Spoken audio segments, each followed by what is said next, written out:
बिस्मिल्लाहिर्रहमानिर्रहीम। अस्सलाम वालेकुम students, here your instructor Mohammad Irfan Qayyum and welcome to my YouTube channel success preacher. उम्मीद करता हूँ आप सभी लोग खैर आफियत से होंगे। आज के इस पर्टिकुलर वीडियो के अंदर हम लोग जिस टॉपिक का डिस्कस करने वाले हैं वो रिएक्शन काइनेटिक्स का बहुत ही important topic order of reaction. आखिर क्या होता है ऑर्डर ऑफ रिएक्शन? क्या हम लोग रिएक्शन की तरतीब को बोलते हैं? हमारे पास फर्स्ट ऑर्डर रिएक्शन क्या है, सेकंड ऑर्डर रिएक्शन क्या है, थर्ड ऑर्डर रिएक्शन क्या है, जीरो ऑर्डर रिएक्शन क्या है? कौन से ऐसे ऑर्डर है जिनके अंदर हमारे पास रिएक्टेंट की कंसंट्रेशन के ऊपर डिपेंड करता है और कौन से ऐसे हैं जिनके ऊपर डिपेंड ही नहीं करता? और कौन से हमारे पास ऐसे रिएक्शंस हैं जिनके अंदर हमारे पास ऑर्डर ऑफ रिएक्शन जो है वो फ्रैक्शन के अंदर देखने को मिलता है?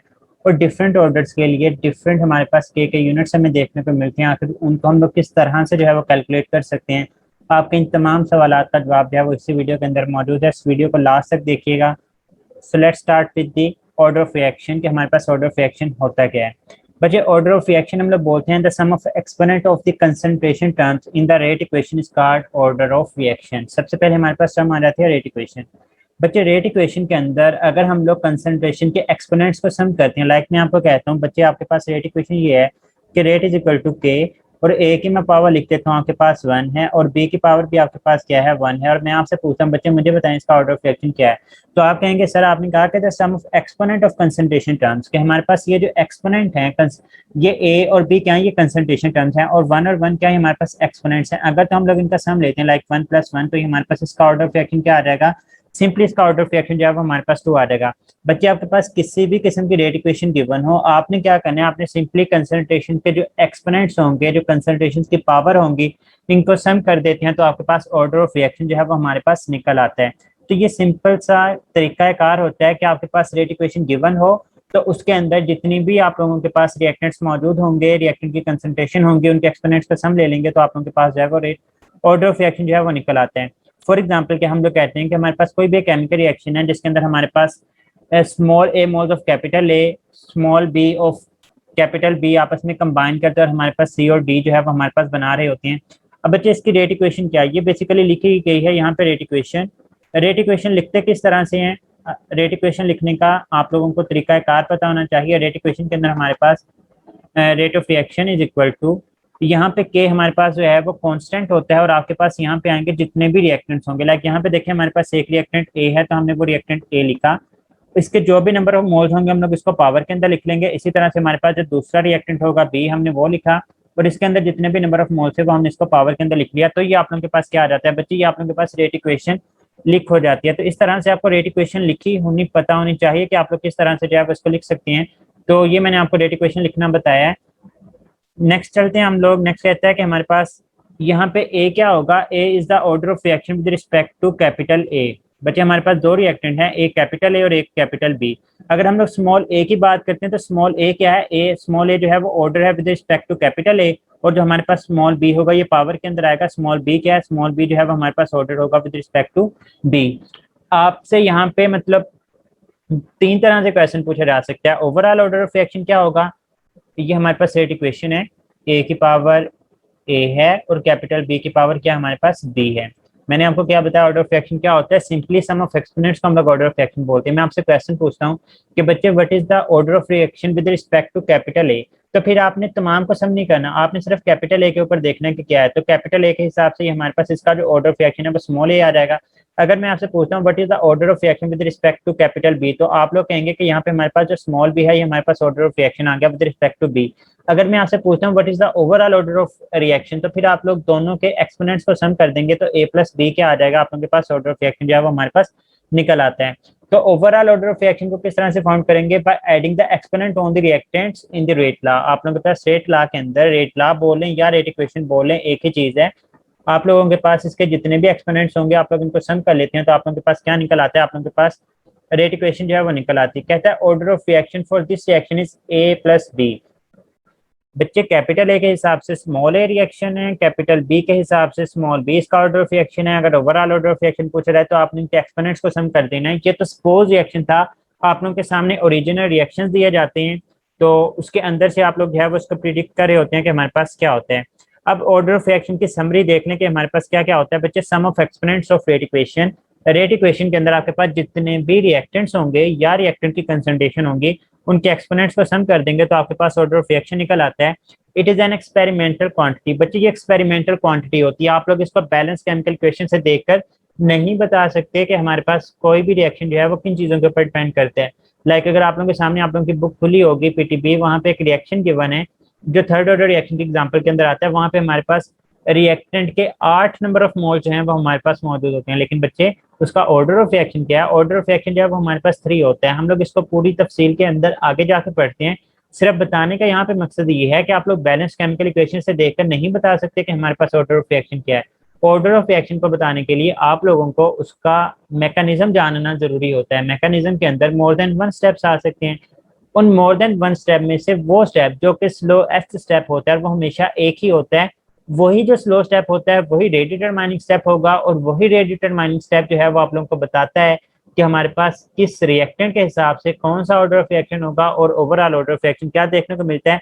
इन तमाम बातों को हम लोग नेक्स्ट स्लाइड के ऊपर इंशाल्लाह डिटेल के साथ जानेंगे। अभी सिर्फ जो समरी है ऑर्डर ऑफ रिएक्शन की वो देखें। कहते हैं can not be determined theoretically, हम लोग थ्योरेटिकली या फिर बैलेंस केमिकल इक्वेशन से देखकर इस चीज को नहीं बता सकते। कहता है इट मे बी पॉजिटिव और मे बी नेगेटिव। तो याद रखें ऑर्डर ऑफ रिएक्शन आपके पास नेगेटिव भी होता है, ये फेडर की बुक में एग्जांपल भी गिवन है। जो ओजोन की डिकम्पोजिशन होती है उस केस में हमारे पास जो है वो हमें नेगेटिव देखने को मिल रहा होता है। उसके बाद कहता है इट मे बी जीरो, हमारे पास जितने भी फोटोसिंथेटिक रिएक्शंस होते हैं ये क्या होते हैं, ये जीरो ऑर्डर ऑफ रिएक्शंस होते हैं और ये फ्रैक्शनल भी हो सकते हैं। लाइक हमारी बुक के अंदर CHCl3 वाला रिएक्शन गिवन है तो ये हमारे पास फ्रैक्शनल की एग्जांपल के अंदर आ जाता है। फिर कहता है कि number of molecules whose concentration change in a slower step। एक नई डेफिनेशन आप लोगों ने देख ली कि हमारे पास स्लोअर स्टेप जो कि रेट डिटरमाइनिंग स्टेप होता है उस स्टेप के अंदर किन मॉलिक्यूल्स की कंसंट्रेशन चेंज होती है, मतलब किन के ऊपर रिएक्शन डिपेंड कर रहा होता है, उनके हिसाब से हम लोग जो है वो ऑर्डर ऑफ रिएक्शन जो है वो हम लोग फाइंड आउट कर रहे होते हैं। फिर याद रखिएगा इसकी मैक्सिमम वैल्यू बचे ऑर्डर ऑफ रिएक्शन की 3 होती है। हायर क्लासेस में हमें कुछ कुछ ऐसे रिएक्शन देखने को मिलते हैं जिनके अंदर आपको ऑर्डर ऑफ रिएक्शन 4 देखने को मिल सकता है। अदरवाइज आप लोगों के लेवल तक maximum value of order of reaction जो है वो 3 होती है। आपको कहीं भी ऐसा रिएक्शन देखने को मिले जहां पे आप लोगों के पास ऑर्डर ऑफ रिएक्शन 4 देखने को मिलेगा, आप लोग कहेंगे सर ऐसा फिजिकली पॉसिबल ही नहीं है, हमारे पास मैक्सिमम वैल्यू जो है वो हमारे पास 3 ही होती है। It can not be calculated from just balance chemical equation. हम लोग बैलेंस केमिकल इक्वेशन देख के नहीं बता सकते बच्चे कि ऑर्डर ऑफ रिएक्शन क्या होता है। फिर सर आप हमें ये बताएं कि ऑर्डर ऑफ रिएक्शन हम लोगों ने फाइंड आउट कैसे करना है। तो बच्चे ऑर्डर ऑफ रिएक्शन आप लोगों को मैकेनिज्म दिया गया होगा। लाइक मैं आप लोगों को यहाँ पे बताता हूँ, थोड़ा सा मैं ओवरव्यू देता हूँ आप लोगों को। मैं आपसे कहता हूँ बच्चे आप लोगों के सामने एक रिएक्शन गिवन है, कोई भी हम लोग सपोज ये सपोज रिएक्शन है, ओरिजिनल नहीं है। मैं आपसे कहता हूँ बच्चे हमारे पास 2FeCl3 है प्लस 6Ki है, और ये कंबाइन करके हमारे पास क्या बना देते हैं, हमारे पास प्रोडक्ट बना देते हैं। ये आपके पास क्या है, प्रोडक्ट में यहाँ पे नहीं लिख रहा, सिंपल एक रिएक्शन लिख दिया। ये आप लोगों के पास एक बैलेंस केमिकल इक्वेशन मौजूद है, बैलेंस केमिकल इक्वेशन। अब मैं आपसे कहता हूँ बच्चे इसकी रेट इक्वेशन लिखनी है। आप कहेंगे सर ये भी कोई मुश्किल काम है, अभी मिनट में हम लोग लिख देंगे। आप लोग लिखेंगे भाई rate of reaction is equal to K, हमारे पास जो पहला रिएक्टेंट है वो क्या है FeCl3, इसके नंबर ऑफ मोल्स कितने हैं उठा के ऊपर लिखते हैं 2। दूसरा रिएक्टेंट कौन सा है Ki, इसके नंबर ऑफ मोल्स कितने हैं 6। हाँ भाई बताएं फिर अब इसका ऑर्डर ऑफ रिएक्शन क्या होगा। सर अभी तो आपने बताया कि 2 + 6 करेंगे तो आपके पास ऑर्डर ऑफ रिएक्शन आ जाएगा, इसका ऑर्डर ऑफ रिएक्शन क्या होना चाहिए। सर इसका ऑर्डर ऑफ रिएक्शन 8 ही है। बच्चे नहीं, ऑर्डर ऑफ रिएक्शन की जो मैक्सिमम वैल्यू होती है वो 3 होती है, कभी भी ऑर्डर ऑफ रिएक्शन आपके पास 8 आ ही नहीं सकता। सर फिर अब हमें बताएं हम लोग किस तरह से प्रिडिक्ट करेंगे। तो बच्चे यही तो हम लोग बार बार बात कर रहे हैं कि आप लोग बैलेंस केमिकल इक्वेशन को देख के बता ही नहीं सकते कि हमारे पास कौन सा ऑर्डर ऑफ रिएक्शन है, आप लोगों को उसका मैकेनिज्म पता होना चाहिए। अब इसका आगे मैकेनिज्म होता है, मैकेनिज्म के अंदर क्या होगा, हम लोग इसका मैकेनिज्म यहाँ पे लिख लेते हैं। ये भी हम लोग सपोज बता रहा हूँ, इसका ओरिजिनल मैकेनिज्म हम लोग यहाँ पे नहीं लिखेंगे। ये मेरे पास जो बैलेंस केमिकल इक्वेशन थी मैं वो लिख देता हूँ जल्दी से कि 2FeCl3 + 6Ki मिलकर हमारे पास क्या बना रहे थे, प्रोडक्ट बना रहे थे। अब हम लोग इसका लिख लेते हैं मैकेनिज्म। मैकेनिज्म के अंदर हमारे पास मौजूद होंगे 2 स्टेप। ये मैं यहाँ पे मैकेनिज्म की बात करता हूँ। मैकेनिज्म के अंदर मैं पहला रिएक्शन लिखता हूँ। पहले रिएक्शन के अंदर हमारे पास सपोज कर लेते हैं कि 2FeCl3 ये कंबाइन होता है Ki के साथ, और हमारे पास ये स्लो स्टेप है और ये हमारे पास मिलके बना देता है प्रोडक्ट कोई भी। और जो दूसरा स्टेप होता है उसके अंदर हमारे पास क्या होता है कि हमारे पास सपोज कर लें हम लोग कहते हैं कि FeI जो है वो कंबाइन करेगा हमारे पास 5Ki के साथ, और ये हमारे पास फास्ट रिएक्शन है और ये कंबाइन करके हमारे पास कोई ना कोई प्रोडक्ट जो है वो हमारे पास बना रहा होता है। अब बच्चे जो स्लो स्टेप होगा ना, यही स्लो स्टेप जो है वो रेट डिटरमाइनिंग स्टेप होता है और इसी से आप लोग प्रिडिक्ट कर सकते हैं कि हमारे पास कौन सा ऑर्डर ऑफ रिएक्शन जो है वो देखने को मिलेगा। आपने इसके रिएक्टेंट के हिसाब से बताना है कि अब हमारे पास कौन सा ऑर्डर ऑफ रिएक्शन होगा। तो अब आप कहेंगे सर अब बिल्कुल आसान हो चुकी है बात, अब हम लोग खुद ही बता सकते हैं कि rate of reaction is equal to K, पहला रिएक्टेंट क्या है FeCl3, FeCl3 के हिसाब से क्या है हमारे पास 2 आ जाएगा, Ki के हिसाब से 1 है तो 2 + 1 इसका ऑर्डर ऑफ रिएक्शन क्या आ जाएगा 3 आ जाएगा। मैं आपसे पूछता हूँ बच्चे, रुके मुझे पहले ये बताएं कि FeCl3 के हिसाब से कौन सा ऑर्डर ऑफ रिएक्शन है। तो आप कहेंगे सर अभी तो आपने बताया है कि एक रिएक्टेंट के हिसाब से बताना, तो उसके जो नंबर ऑफ मोल्स होंगे जो पावर के अंदर चले गए हैं वही इसका ऑर्डर ऑफ रिएक्शन होगा। तो FeCl3 के हिसाब से ये सेकंड ऑर्डर रिएक्शन होगा, Ki के हिसाब से ये फर्स्ट ऑर्डर रिएक्शन होगा। ओवरऑल पूछा जाएगा तो 2 + 1 कर देंगे, आप लोगों के पास थर्ड ऑर्डर ऑफ रिएक्शन की एग्जांपल के अंदर ये आ रहा होता है। तो इस तरह से आप लोग बैलेंस केमिकल इक्वेशन को देख के नहीं बता रहे कि हमारे पास इसका ऑर्डर ऑफ रिएक्शन क्या है, आपने उसका मैकेनिज्म देखा, मैकेनिज्म देखने के बाद देखा कि इसमें स्लो स्टेप कौन सा है, जो स्लो स्टेप होगा उसी को आप लोग देख के बताएंगे कि हमारे पास इनमें से कौन सा ऑर्डर ऑफ रिएक्शन जो है वो आप लोगों को देखने को मिल रहा होता है। होप्स हो कि आप लोगों का ये कॉन्सेप्ट जो है क्लियर हो चुका होगा। अब नेक्स्ट चलते हैं हम लोग, ऑर्डर ऑफ रिएक्शन की टाइप्स कितनी होती हैं बच्चे हमारी बुक के अंदर जितनी मौजूद है हम लोग वो भी डिस्कस करेंगे। जीरो ऑर्डर रिएक्शन सबसे फर्स्ट टाइप आ जाएगी, नंबर 2 हमारे पास फर्स्ट ऑर्डर रिएक्शन, नंबर 3 पे हमारे पास सूडो फर्स्ट ऑर्डर रिएक्शन हम लोग देखेंगे, नंबर 4 पे हम लोग सेकंड ऑर्डर रिएक्शन की एग्जांपल को देखेंगे, नंबर 5 पे हम लोग थर्ड ऑर्डर रिएक्शन देखेंगे, नंबर 6 पे फ्रैक्शनल ऑर्डर ऑफ रिएक्शन आ जाएंगे और नंबर 7 पे हमारे पास नेगेटिव ऑर्डर ऑफ रिएक्शन जो हमारे पास फेडरल की बुक के अंदर मौजूद है। तो हम लोग इस चीज को भी साथ ही साथ में डिस्कस कर लेते हैं। तो वन बाय वन करके इन तमाम ऑर्डर ऑफ रिएक्शन की टाइप्स को हम लोग देखते हैं। सबसे पहले हम लोग बात करते हैं जीरो ऑर्डर रिएक्शन।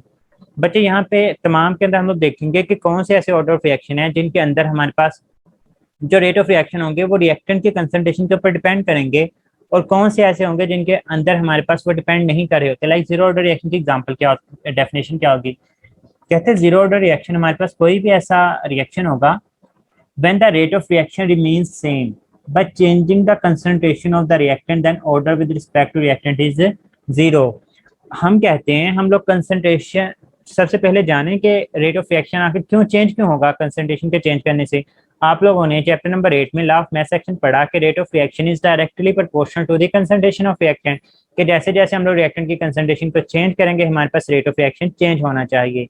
तो बच्चे जीरो ऑर्डर रिएक्शन एक ऐसी टाइप ऑफ ऑर्डर है जिसके अंदर आप लोगों के पास रेट ऑफ रिएक्शन चेंज नहीं होता। डजेंट मैटर आप लोग कितने रिएक्टेंट की कंसंट्रेशन को बढ़ा रहे हैं या डिक्रीज कर रहे हैं, तो ऐसा कोई भी आपको रिएक्शन देखने को मिले जो कि हमारे पास कंसंट्रेशन ऑफ रिएक्टेंट के ऊपर डिपेंड नहीं करता, वो हमारे पास किस कैटेगरी के अंदर आ जाएगा, हम लोग उसको जीरो ऑर्डर रिएक्शन की कैटेगरी के अंदर लेकर आते हैं। Rate is independent of the reactant concentration, ये हमारे पास रिएक्टेंट की कंसंट्रेशन के ऊपर डिपेंड ही नहीं करता। फिर नेक्स्ट सेकंड कहता है कि रेट इज इक्वल टू के कंसंट्रेशन की पावर जीरो, किसी भी चीज की पावर जीरो हो तो आंसर 1 ही आया करता है, मीन टू से ये कंसंट्रेशन के ऊपर डिपेंड नहीं करता। ये इसकी रेट इक्वेशन आप लोगों से ऐसे एमसीक्यू के अंदर पूछी जा सकती है, तो आप लोगों को इसका आइडिया होना चाहिए। अब किसी भी चीज की पावर जीरो हो तो वो 1 आ जाता है। अब रेट इज इक्वल टू के। अब आप लोगों से पूछा जा सकता है कि ऐसा कौन सा ऑर्डर ऑफ रिएक्शन है जिसके अंदर हमारे पास के मीन टू से रेट कांस्टेंट है वो रेट ऑफ रिएक्शन के बराबर आ जाता है। तो बच्चे आप लोगों के पास आंसर क्या होगा, आप लोगों के पास आंसर होगा जीरो ऑर्डर रिएक्शन एक ऐसा रिएक्शन है जिसके अंदर हमारे पास रेट ऑफ रिएक्शन जो है वो के बराबर आ जाया करता है। इसकी एग्जांपल्स के अंदर क्या आ जाती है, बट हमारे पास जितने भी फोटोकेमिकल रिएक्शंस हैं या फिर एंजाइम कैटालाइज्ड रिएक्शन है। लाइक यहाँ पे देखिए फोटोसिंथेसिस होती है हमारे पास carbon dioxide plus water in the presence of light, chlorophyll के अंदर लाइट को जो है वो कैप्चर किया जाता है और हमारे पास एज अ रिजल्ट ग्लूकोज बनती है और साथ में ऑक्सीजन बनती है। बच्चे इसकी जो रेट इक्वेशन होती है वो यहाँ पे देखें, CO2 की पावर भी जीरो और वाटर की पावर भी जीरो। तो फिर सर जो फोटोसिंथेसिस होती है ये डिपेंड किसके ऊपर करती है बच्चे, ना ये कार्बन डाइऑक्साइड के कंसंट्रेशन के ऊपर डिपेंड करती है, ना ये वाटर की कंसंट्रेशन के ऊपर डिपेंड करती है। ये किसके ऊपर डिपेंड करती है, ये लाइट के ऊपर डिपेंड करती है। बच्चे क्या आप लोगों के पास कार्बन डाइऑक्साइड मौजूद हो, वाटर मौजूद हो, आप लोग अंधेरे के अंदर फोटोसिंथेसिस करवा सकते हैं? बिल्कुल भी नहीं करवा सकते। एटलीस्ट उस तरह की नहीं करवा सकते जिस तरह की हमारे पास सूरज की रोशनी की मौजूदगी में हमारे पास फोटोसिंथेसिस होती है। फोटोसिंथेसिस के लिए सूरज की रोशनी का मौजूद होना जरूरी होता है। तो अगर सूरज की रोशनी ही नहीं होगी तो आप लोगों के पास जितनी चाहे मर्जी कार्बन डाइऑक्साइड हो, जितनी चाहे मर्जी आप लोगों के पास वाटर हो, आप लोग फोटोसिंथेसिस ही नहीं करवा सकते। मीन टू से यहाँ पे रेट ऑफ रिएक्शन ग्लूकोज का बनना आप लोगों के पास सूरज की रोशनी की मौजूदगी के ऊपर डिपेंड कर रहा है, जो कि रिएक्टेंट है ही नहीं, वो एक कैटलिस्ट है। तो कैटलिस्ट के ऊपर डिपेंड कर रहा है, ये हमारे पास रिएक्टेंट की कंसंट्रेशन के ऊपर डिपेंड नहीं कर रहा, तो इसका हम लोग क्या बोलेंगे, जीरो ऑर्डर रिएक्शन होगा। तो यहाँ पे लिखा है कि depend upon light rather than carbon dioxide and water, anything raise to power zero is equal to 1। ये बात इसी के रिलेटेड लिखी हुई है हमारे पास। अब बच्चे यहाँ पे देखें, हम लोग कंसंट्रेशन को चेंज करते जाएंगे तो रेट के ऊपर इफेक्ट देखते हैं क्या होगा। सपोज करें मैं आपसे कहता हूँ कि मैंने कंसंट्रेशन को 2 टाइम इंक्रीज किया, आप लोगों के पास रेट 1x ही रहेगा, मीटर से वो चेंज नहीं हो रहा। मैं कहता हूँ मैंने कंसंट्रेशन को 3 टाइम इंक्रीज कर दिया, फिर भी आप लोगों के पास रेट उतना ही रहा, तो ये कौन सा ऑर्डर है? ये जीरो ऑर्डर रिएक्शन है। अगर आप लोगों के पास कंसंट्रेशन को 4 टाइम इंक्रीज किया जा रहा है, आप लोगों के पास रेट अगेन वही आ जा रहा है 1x, तो ये हमारे पास कौन सा आएगा? ये हमारे पास जीरो ऑर्डर रिएक्शन आएगा। बच्चे यूनिट ऑफ के जो है, रेट कांस्टेंट का जो यूनिट होता है फॉर जीरो ऑर्डर रिएक्शन, वो हमारे पास किसके इक्वल होगा? वो मोल पर डीएम क्यूब पर सेकंड के इक्वल होगा। मैं आप लोगों को यहाँ पे फार्मूला बता देता हूँ सिंपल, कि किस तरह से ऑर्डर्स के लिए कैलकुलेट करते हैं यूनिट ऑफ के। बच्चे यहाँ पे एक बात पहले क्लियर कर लें, दो चीजें होती हैं, एक के होता है वो रेट कांस्टेंट को रिप्रेजेंट करता है, और एक रेट ऑफ रिएक्शन होता है। बच्चे याद रखिएगा, जो रेट ऑफ रिएक्शन होता है इसका यूनिट हर ऑर्डर के लिए सेम होगा, मोल पर डीएम क्यूब पर सेकेंड। मैं लिख देता हूँ कि unit for rate of reaction is same, unit for rate of reaction is same for all order, तमाम के तमाम ऑर्डर्स के लिए ये बराबर होगा। और वो क्या होगा? वो बच्चे आप लोगों के पास होगा मोल पर डीएम क्यूब पर सेकंड, आप लोगों को जो है वो इसका यूनिट देखने को मिलता है। लेकिन यूनिट ऑफ के, unit of rate constant change with each type of order of reaction, unit of के जो है वो डिफरेंट होगा हमारे पास हर ऑर्डर के लिए। और आप लोग इसको फाइंड किस तरह से करेंगे? आप लोगों को अभी फार्मूला ही बता देना, आप लोगों ने खुद से सारे के सारे कैलकुलेट करके बताने। इसका फार्मूला ही होगा मोल पर डीएम क्यूब 1 माइनस एन पर सेकेंड। अब यहाँ पे हमारे पास एन क्या है? एन रिप्रेजेंट करता है ऑर्डर ऑफ रिएक्शन को। अभी हमने कहा कि जीरो ऑर्डर की बात करते हैं, तो जीरो ऑर्डर के अंदर हम लोग एन की जगह पे क्या पुट कर देते हैं? हम लोग यहाँ पे जीरो पुट कर देते हैं। तो मैंने यहाँ पे क्या पुट किया? जीरो। तो 1 माइनस जीरो आपके पास 1 आ गया। तो मोल पर डीएम क्यूब की पावर आप लोगों के पास 1 आ चुकी है, और मोल पर डीएम क्यूब की पावर 1 जो है वो हमारे पास मोल पर डीएम क्यूब के ही जो है वो हमारे पास बराबर होगी। तो आप लोगों के पास यहाँ पे जो यूनिट आ जाएगा वो हमारे पास क्या आ जाएगा? मोल पर डीएम क्यूब पर सेकेंड। यहाँ से आप लोगों की एक्सरसाइज का एक एमसीक्यूज भी आता है, और इंटीटेस्ट की क्लासेस में अभी जो पेपर हो रहे हैं उनके अंदर भी ये एमसीक्यूज आया कि ऐसा कौन सा ऑर्डर ऑफ रिएक्शन है जिसके लिए हमारे पास जो यूनिट होता है के का वो इक्वल होता है for the rate of reaction. तो बच्चे मोल पर डीएम क्यूब पर सेकेंड रेट ऑफ रिएक्शन का भी यूनिट होता है, और यूनिट फॉर के जीरो ऑर्डर रिएक्शन के लिए भी मोल पर डीएम क्यूब पर सेकेंड ही होता है। तो आप लोग याद रखेंगे अब कि जीरो ऑर्डर रिएक्शन के अंदर, मैं अब समरी बताने लगा हूं अपने अल्फाज के अंदर, स्लाइड्स को छोड़े, मेरी बातों को सुने, नोट डाउन कर लें। जीरो ऑर्डर रिएक्शन एक ऐसा रिएक्शन होगा जो कि हमारे पास रिएक्टेंट की कंसंट्रेशन के ऊपर बिल्कुल भी डिपेंड नहीं करता। इसके अंदर जितने भी एंजाइम कैटालाइज रिएक्शन आ जाते हैं, फोटोसिंथेटिक रिएक्शंस आ जाते हैं, वो आ जाते हैं। फिर उसके बाद इसका जो यूनिट होगा वो मोल पर डीएम क्यूब पर सेकंड होगा। मैंने इसमें आपको बताया कि इसका जो यूनिट है वो इक्वल होता है लाइक रेट ऑफ रिएक्शन। फिर मैंने आपको बताया कि जीरो ऑर्डर रिएक्शन में रेट ऑफ रिएक्शन जो है वो के बराबर आ जाता है। ये आप लोगों से अलग से एमसीक्यूज पूछा जा सकता है। फिर आप लोगों से इस तरह से एमसीक्यूज पूछे जा सकते हैं, आप लोगों को टेबल गिवन होगा, मैं आप लोगों को टेबल वाले क्वेश्चन भी इंशाल्लाह लाजमी तौर पे करवाऊंगा। मैं आपसे कहता हूँ कि हमारे पास कंसंट्रेशन यहाँ पे सपोज करें 2 थी, यहाँ पे 4 थी, यहाँ पे आप लोगों के पास 8 थी, और जो ये हमारे पास क्या है, ये कंसंट्रेशन, मैं इधर आप लोगों के पास रेट ऑफ रिएक्शन लिख रहा हूँ, ये पहले भी हमारे पास 2 था, अभी भी 2 है, फिर 2 है। तो अब आप लोग देखेंगे आप लोगों के पास कंसंट्रेशन क्या हो रही है, सभी केसेस में वेरी कर रही है, लेकिन आप लोगों के पास रेट ऑफ रिएक्शन जो है वो हमारे पास क्या है? सेम। तो आप लोग कहेंगे सर ये हमारे पास जीरो ऑर्डर रिएक्शन जो है वो हमारे पास मौजूद होगा, जिसमें कंसंट्रेशन तो हम लोग चेंज कर रहे हैं, लेकिन आप लोगों के पास रेट ऑफ रिएक्शन जो है वो आप लोगों को चेंज होता हुआ दिखाई नहीं दे रहा होता। तो ये हमारे पास जो है वो जीरो ऑर्डर रिएक्शन की सारी समरी आ जाती है। अब हम लोग बात कर लेते हैं यहाँ पे फर्स्ट ऑर्डर रिएक्शन की। फर्स्ट ऑर्डर रिएक्शन क्या होगा बच्चे? फर्स्ट, पहला मीन टू से रेट ऑफ रिएक्शन डबल करें हो जाएगी by doubling the concentration of reactant, the order with respect to reactant is 1। साथ साथ पीछे को भी ओवरव्यू करते जाएंगे। जीरो क्या था? जिसमें रेट ऑफ रिएक्शन रिएक्टेंट की कंसंट्रेशन से इंडिपेंडेंट था, डिपेंड ही नहीं करता था, हमें कोई गरज नहीं होता था भाई बढ़ा रहे हैं कम कर रहे हैं, कुछ भी फर्क नहीं पड़ा था। यहाँ पे क्या है कि आप लोगों के पास रेट ऑफ रिएक्शन डबल हो जाएगा अगर आप लोग कंसंट्रेशन को डबल करेंगे। अगर आप लोग कंसंट्रेशन को 4 गुना करेंगे तो रेट ऑफ रिएक्शन भी 4 गुना हो जाएगा। मतलब जो भी कंसंट्रेशन करेंगे उसकी पावर 1 आ जाएगी। आप लोग रेट ऑफ रिएक्शन को 2 टाइम कर रहे हैं तो आप सॉरी कंसंट्रेशन को 2 टाइम किया तो रेट ऑफ रिएक्शन भी बढ़ गया। आप लोगों ने कंसंट्रेशन को 4 टाइम किया तो रेट ऑफ रिएक्शन भी 4 टाइम आ गया। मतलब यहाँ पे जो पावर आएगी वो 1 आएगी। मैं कहता हूँ भाई मैं 16 टाइम इंक्रीज कर रहा हूँ तो 16 की पावर 1 क्या आ जाएगी? 16। मतलब जितने टाइम कंसंट्रेशन को चेंज करें उतने ही टाइम आप लोगों के पास रेट ऑफ रिएक्शन भी चेंज हो जाए। तो ये हमारे पास क्या आ जाएगा? ये हमारे पास फर्स्ट ऑर्डर रिएक्शन की एग्जांपल के अंदर कैटेगरी के अंदर हमारे पास आ रहा होता है। बच्चे इसके रेट इक्वेशन किस तरह से लिखेंगे? Rate is equal to K, A की पावर 1 आ जाती है। इसकी एग्जांपल्स के अंदर हमारे पास जितने भी रेडियो एक्टिव डिके होते हैं, ये सिंपल फैक्ट है, याद रखिएगा। एमसीक्यू जिस तरह से पूछा जा सकता है कि radio active decay is an example of zero order reaction, first order reaction, second order reaction, third order reaction. तो आप लोग कहेंगे हमें सर इरफान ने बताया था कि जो रेडियो एक्टिव डिके होते हैं वो हमेशा हमारे पास फर्स्ट ऑर्डर रिएक्शन की कैटेगरी के अंदर आते हैं। तो बच्चे यहाँ पे भी याद रखिएगा कि radio active decay is an example of first order reaction. Decomposition of N2O5 मुझे कैसे पता लग रहा है? मुझे कोई इल्हाम नहीं हो रहा, मुझे बाहर से चीजें नहीं आ रही। आपकी बुक के अंदर ये लिखा हुआ है कि भाई decomposition of N2O5 as example of first order reaction. तो आपकी बुक की थ्योरी को आप लोगों को पढ़ना बहुत ज्यादा जरूरी है। आपकी बुक के अंदर जितनी भी चीजें मौजूद हैं वो आपकी फिंगर टिप्स के ऊपर होनी चाहिए। आपकी बुक के अंदर कोई रिएक्शन लिखा हुआ है और आगे लिखा है कि ये फर्स्ट ऑर्डर है, जीरो है, तो आपको वो फिंगर टिप्स के ऊपर होनी चाहिए कि भाई हमारे पास ये रिएक्शन इस ऑर्डर की एग्जांपल में था, ये रिएक्शन इस ऑर्डर की एग्जांपल में था। तो यहाँ पे हमारे पास डिकम्पोजिशन ऑफ N2O5 हमारी बुक के अंदर जहाँ पे हाफ लाइफ पीरियड का टॉपिक लिखा है वहां पे लिखा हुआ है कि decomposition of N2O5 is an example of first order reaction. Next देखें कि 2N2O5 एंड 2N2O4 बनाता है प्लस O2। बच्चे देखें ये क्या है, ये बैलेंस केमिकल इक्वेशन। क्या आप लोग बैलेंस केमिकल इक्वेशन से देख के बता सकते हैं ये कौन सा ऑर्डर ऑफ रिएक्शन है? आप कहेंगे सर कैसी बातें कर रहे हैं, अभी पीछे पढ़ा के हैं और अभी आप लोग हमसे झूठ बुलवाएंगे कि हम लोग बैलेंस केमिकल इक्वेशन से इसको बताएंगे। बच्चे बैलेंस केमिकल इक्वेशन से तो बताते ही नहीं है।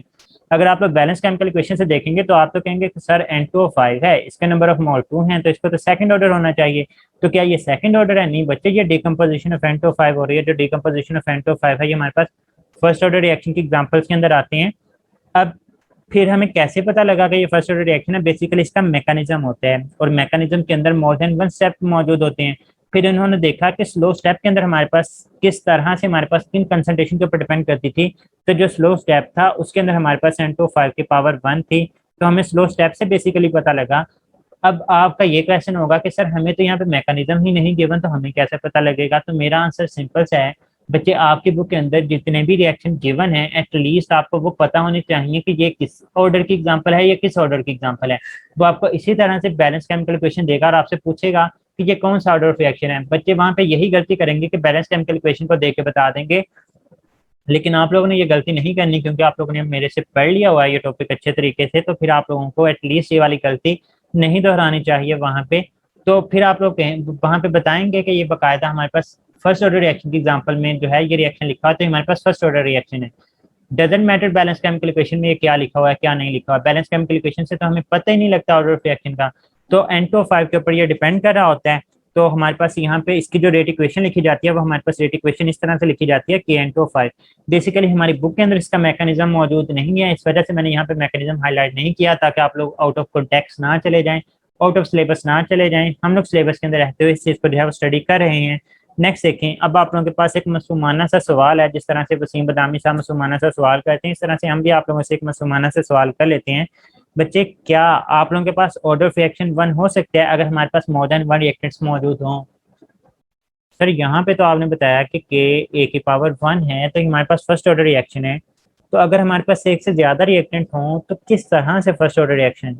मैं कहता हूँ बच्चे वीडियो को रोकें, खुद से सोचें कि क्या हमारे पास ऐसा हो सकता है कि मोर देन 1 रिएक्टेंट मौजूद हों और फर्स्ट ऑर्डर रिएक्शन हो। फिर आप में से एक बहुत ही इंटेलिजेंट स्टूडेंट उठता है या उठती है, वो उठ के कहती है सर मैं बताती हूँ बिल्कुल ऐसा हो सकता है कि ऑर्डर ऑफ रिएक्शन जो है 1 हो सकता है अगर मोर देन 1 रिएक्टेंट मौजूद हो। फिर सारे बच्चे देख के हंसना शुरू हो जाते हैं, ले इसने तो नई बात शुरू कर दी, ऐसा तो हो ही नहीं सकता। फिर वो बच्चे एग्जाम्पल दे के सभी बच्चों के मुंह बंद करवा देती हैं। किस तरह से करवाती हैं? वो कहते हैं सर हमारे पास एक रिएक्टेंट ए है, एक रिएक्टेंट बी है। अब ए के हिसाब से भी ये हमारे पास 1/2 हो सकती है और बी के हिसाब से भी 1/2 हो सकती है। बच्चा कहेगा या बच्ची कहेगी कि सर आपने तो यही बताया ना कि हमारे पास सम ऑफ एक्सपोनेंट जिसके बराबर है वही ऑर्डर ऑफ रिएक्शन है। आप लोगों के पास आंसर आना चाहिए 1। तो चाहे 1/2 प्लस 1/2 करके आप लोग इसका आंसर कर लें तो भी हमारे पास फर्स्ट ही आया है। तो 1/2 प्लस हाफ क्या आ जाता है? ये फर्स्ट ऑर्डर आ जाता है। इसका मतलब ये हुआ कि आपके पास एक से ज्यादा रिएक्टेंट भी हो सकते हैं अगर आप लोगों ने ओवरऑल ऑर्डर ऑफ रिएक्शन 1 लेकर आना है। अब मैं कहता हूँ भाई हमारे पास 3 भी हो सकते हैं। 3 किस तरह से होंगे? 1/3 प्लस 1/3 प्लस 1/3। तो आप लोगों के पास अगेन आंसर जो है वो 1 आ जाएगा। मीन सम ऑफ एक्सपोनेंट जो है वो आप लोगों के पास 1 के बराबर आना चाहिए। तो वो आप लोगों के पास ऑर्डर ऑफ रिएक्शन क्या आ जाएगा? वो हमारे पास 1 आ जाएगा। तो ये आप लोगों के पास इस चीज का आंसर आ गया कि yes it is possible the sum of exponent must be equal to 1। Rate is equal to K A की पावर 1/2 बी की पावर 1/2। मैं इनको सम करता हूँ तो 1/2 प्लस 1/2 आपके पास आंसर क्या आ जाएगा? हमारे पास आंसर आ जाएगा 1 आ जाएगा। तो बच्चे ये वाली आप लोगों के पास थोड़ा सा मकसद मेरा क्लियर होता हुआ मुझे दिखाई दे रहा है। अब यहाँ पे हम लोग टेबल देखते हैं कि कंसंट्रेशन को भी चेंज करेंगे, फिर रेट के ऊपर इफेक्ट देखते हैं। पहले मेरे पास कंसंट्रेशन है 2x, मेरे पास रेट क्या हो गया 2x हो गया, मतलब जितनी कंसंट्रेशन को इंक्रीज की। यहाँ पे हम लोग इसको सिंपली इस तरह से आप लोग समझेंगे, यहाँ पे पावर 1 है, यहाँ पे अगर मैंने 2 लिखा तो 2 की पावर 1 क्या आ जाएगा, 2 आ जाएगा। अगर मैं क्या करता हूँ, मैं कंसंट्रेशन को 3 टाइम करता हूँ, तो मुझे 2 की जगह पे यहाँ पे क्या लिखना पड़ेगा, मुझे यहाँ पे 3 लिखना पड़ेगा। मैं 3 लिखता हूँ तो 3 की पावर 1 क्या आ जाएगा, मेरे पास रेट जो है वो 3 आ जाएगा। इसी तरह से अगर मैं यहाँ पे लिख देता हूँ कंसंट्रेशन की जगह पे 4 लिख देता हूँ, तो जब मैं 4 की पावर 1 करूंगा तो मेरे पास रेट भी क्या आ जाएगा, मेरे पास 4 टाइम जो है ये इंक्रीज होता हुआ दिखाई दे रहा होगा। तो बच्चे ये वाली बातें आप लोगों ने याद रखनी है। अब यूनिट ऑफ के क्या होता है, पर सेकंड। सर अब आप रुक जाएं, अब हमें खुद से के का यूनिट कैलकुलेट करने दें। आपने अभी तो हमें फार्मूला ही बताया, अब हम लोग इतने भी कम नहीं है कि भाई हम लोग के का यूनिट ही ना निकाल सकें। तो बच्चे आप लोग वीडियो को पॉज करके निकालें, और जिन बच्चों को समझ नहीं है मैं उनके लिए खुद से निकाल देता हूँ। आप लोग जरा रुकें और वीडियो को रोकें और खुद से कैलकुलेट करें। मैं यहाँ पे बता देता हूँ कि यूनिट ऑफ के किस तरह से कैलकुलेट किए जाते हैं। तो बच्चे यूनिट ऑफ के अगर आप लोगों ने कैलकुलेट करने हो तो यूनिट ऑफ के कैलकुलेट करने के लिए रिलेशन क्या बताया था कि के इज इक्वल टू मोल पर डीएम क्यूब की पावर पर सेकंड आ जाती है आपके पास, यहाँ पे 1 माइनस एन। अब हमारे पास क्या है, एन की वैल्यू यहाँ पे क्या है, हमारे पास 1 है, तो हम लोग एन की जगह पे क्या पुट करेंगे, हम लोग यहाँ पे 1 पुट कर देंगे, तो 1 माइनस 1 0। तो एनीथिंग रेज टू पावर 0 आपके पास 1 आ जाएगा। 1 इंटू पर सेकेंड आपके पास के का यूनिट क्या आ गया, पर सेकेंड। तो पता लगा, क्या पता लगा, पता ये लगा कि इसका जो यूनिट है वो पर सेकेंड है। और इससे ये बात भी प्रूफ हुई जो हमने पहले बात की थी, वो बात ये थी कि हमारे पास डिफरेंट ऑर्डर्स के लिए जो के यूनिट्स होते हैं वो हमें डिफरेंट देखने को मिल रहे होते हैं। उसके बाद बच्चे हमारे पास नेक्स्ट टॉपिक आ जाता है सेकंड ऑर्डर रिएक्शन, जो है वो हमारे पास इसकी नेक्स्ट टाइप के अंदर आ जाते हैं। अब सेकंड ऑर्डर क्या होगा, सिंपली इसके अंदर क्या होगा कि आपके पास कोई भी रिएक्टेंट है उसकी पावर 2 होगी। अब मैं आपसे कहता हूँ मैंने रेट को क्या किया, मैंने 2 टाइम इंक्रीज किया, तो 2 की पावर 2 आपके पास क्या आ जाएगा, 4 आ जाएगा। मैं आपसे कहता हूँ मैंने जो कंसंट्रेशन है उसको 3 टाइम इंक्रीज किया, तो 3 की पावर 2 आप लोगों के पास क्या आ जाता है, 9। When the rate of reaction increases 4 times by doubling the concentration of reactant, आप reactant को डबल कर रही हैं तो रेट कितना बढ़ेगा, 4 टाइम बढ़ेगा। तो ये क्या होगा, हमारे पास सेकंड ऑर्डर होगा। इसी तरह से अगर मैंने आपसे कहा कि मैंने 3 टाइम इंक्रीज किया तो वो 9 टाइम इंक्रीज हो जाएगा। मैं आपसे कहता हूँ मैं 4 टाइम इंक्रीज कर रहा हूँ तो आप कहेंगे सर ये 16 टाइम इंक्रीज हो जाएगा। मैं आपसे कहता हूँ 5 टाइम, तो आप कहेंगे सर ये कौन सा मुश्किल है, आप हमें बच्चे ना समझें। अब आगे भी चल पड़े कि हमारे पास आगे क्या होना है। तो आगे चलते हैं बच्चे, हमारे पास पोज करें ए प्लस बी मिलकर हमारे पास क्या बना देते हैं, प्रोडक्ट। तो rate is equal to K, A की पावर 1 है, बी की पावर 1 है। ये आप लोगों के पास क्या लिखी मिल रही है आप लोगों को, ये आप लोगों को रेट इक्वेशन जो है वो लिखी हुई दिखाई दे रही है। तो आप लोगों ने यहाँ पे रेट इक्वेशन को लिखना भी सीख लिया। नेक्स्ट देखें कि इसका ऑर्डर क्या होगा, कि sum of exponents in the rate equation is equal to order of reaction. तो 1 प्लस 1 इसका 2 आ जाता है। इसके एग्जांपल्स के अंदर कौन से आ जाते हैं, जो हमारी बुक के अंदर एग्जांपल मौजूद हैं कि NOO3 के साथ रिएक्शन करता है तो हमारे पास NO2 बना दे और साथ में ऑक्सीजन जो है वो रिलीज कर दे। तो इसकी जो रेट इक्वेशन है वो हमारे पास बैलेंस केमिकल इक्वेशन की तरह ही है, लेकिन हमने इसको बैलेंस केमिकल इक्वेशन से देख के नहीं लिखा, हमने इसका मैकेनिज्म देखा। इसके मैकेनिज्म के अंदर हमें देखने से पता लगा कि ये सिंगल स्टेप के ऊपर ही मुश्तमिल है, और वही सिंगल स्टेप हमारे पास रेट डिटरमाइनिंग स्टेप है। और इसी से हमने बता दिया कि इसका जो हमारे पास ऑर्डर होगा वो हमारे पास 2 आ जाएगा। इसी तरह से H2 प्लस I2 दोनों कंबाइन करके हमारे पास 2HI बनाते हैं। ये भी हमारे पास सेकंड ऑर्डर रिएक्शन के एग्जांपल के अंदर आते हैं। अब अगेन वसीम बदामी वाला मुसलमाना सा आप लोगों से सवाल है, सवाल ये है कि क्या ऐसा पॉसिबल है कि rate is equal to K, A की पावर 1/2, बी की पावर 3/2, और आप लोगों के पास सेकंड ऑर्डर रिएक्शन आ रहा है। सर अब तो हम बता ही देंगे, अब तो हमारा कॉन्सेप्ट क्लियर हो ही चुका है कि हम लोगों ने एक्सपोनेंट को सम करना होता है। आप लोग सिंपली एक्सपोनेंट को सम कर लें, 1/2 प्लस 3/2, तो ये 2 आ जाएगा, 1 प्लस 3 4/2 आ जाएगा। तो हमारे पास 2 जो है वो हमारे पास सेकंड ऑर्डर रिएक्शन जो है वो हमें देखने को मिल रहा होता है। तो यस इट इज पॉसिबल कि आप लोगों के पास ऑर्डर ऑफ रिएक्शन जो है वो 2 आ जाए जब आप लोगों के पास इस तरह से फ्रैक्शंस के अंदर। तो बच्चे लुब्बे लुबाब क्या है भाई, लुब्बे लुबाब ये है कि आपके पास जितने भी पावर्स होंगे आपने सिंपली उनको सम करना है, और सम करने के बाद जो भी आंसर है वही आप लोगों के पास ऑर्डर ऑफ रिएक्शन जो है वो हमारे पास मौजूद होता है। अब यहाँ पे वही हम लोग टेबल वाला कॉन्सेप्ट समझ लेते हैं। हम लोग कंसंट्रेशन, यहाँ पे कंसंट्रेशन लिखेंगे, रेट आप लोग खुद से बताते जाएंगे। मैं आपसे कहता हूँ ये सेकंड ऑर्डर है तो पावर 2 आएगी। मैं आपसे कहता हूँ मैंने 2 टाइम इंक्रीज किया तो आप लोगों के पास रेट क्या हो जाएगा, आप लोग कहेंगे सर रेट 4 टाइम हो जाएगा। मैं आपसे कहता हूँ मैंने यहाँ पे कंसंट्रेशन की जगह पे क्या लिखा है, मैंने यहाँ पे 3 लिखा है, तो 3 की पावर 2 क्या आ जाएगी, आप लोग कहेंगे कि सर 3 की पावर स्क्वायर जो है वो 9, तो 3 टाइम करने से 9 टाइम इंक्रीज हो जाएगा। अगर मैं आपसे कहता हूँ मैं 4 का स्क्वायर ले रहा हूँ तो आप लोग कहेंगे सर 4 का स्क्वायर 16 टाइम जो है वो हमारे पास इंक्रीज हो जाएगा। अब मैं कहता हूँ बच्चे आप सिंपली मुझे यूनिट ऑफ के बता दें, तो यूनिट ऑफ के आप लोग उसी तरह से कैलकुलेट कर लेंगे। रिलेशन क्या था हमारे पास, मोल पर डीएम क्यूब 1 माइनस एन था, तो एन की जगह पे 2 पुट कर दिया पर सेकंड, तो 1 - 2 -1 आया, तो मोल -1 हो जाएगा, DM -3 +3 हो जाएगा पर सेकंड। आप लोगों के पास यूनिट ऑफ के जो है वो देखने को मिल रहा होता है। तो बच्चे यहाँ तक हम लोगों ने सेकंड ऑर्डर रिएक्शन को डिस्कस किया। इंशाल्लाह नेक्स्ट वीडियो के अंदर हम लोग third order reaction, pseudo first order reaction, जो नेगेटिव ऑर्डर ऑफ रिएक्शन होते हैं, इसके साथ साथ हम लोग प्रैक्टिस क्वेश्चन चंद एक डिस्कस करेंगे ताकि आप लोगों के कॉन्सेप्ट जो है वो मजीद बिल्ड हो जाए। अगर आप लोगों को ये वीडियो पसंद आई है तो अपने दोस्तों के साथ लाजमी तौर पर शेयर कीजिएगा। मुझे भी दुआ में याद रखिएगा। फी अमानिल्लाह, अल्लाह हाफिज़।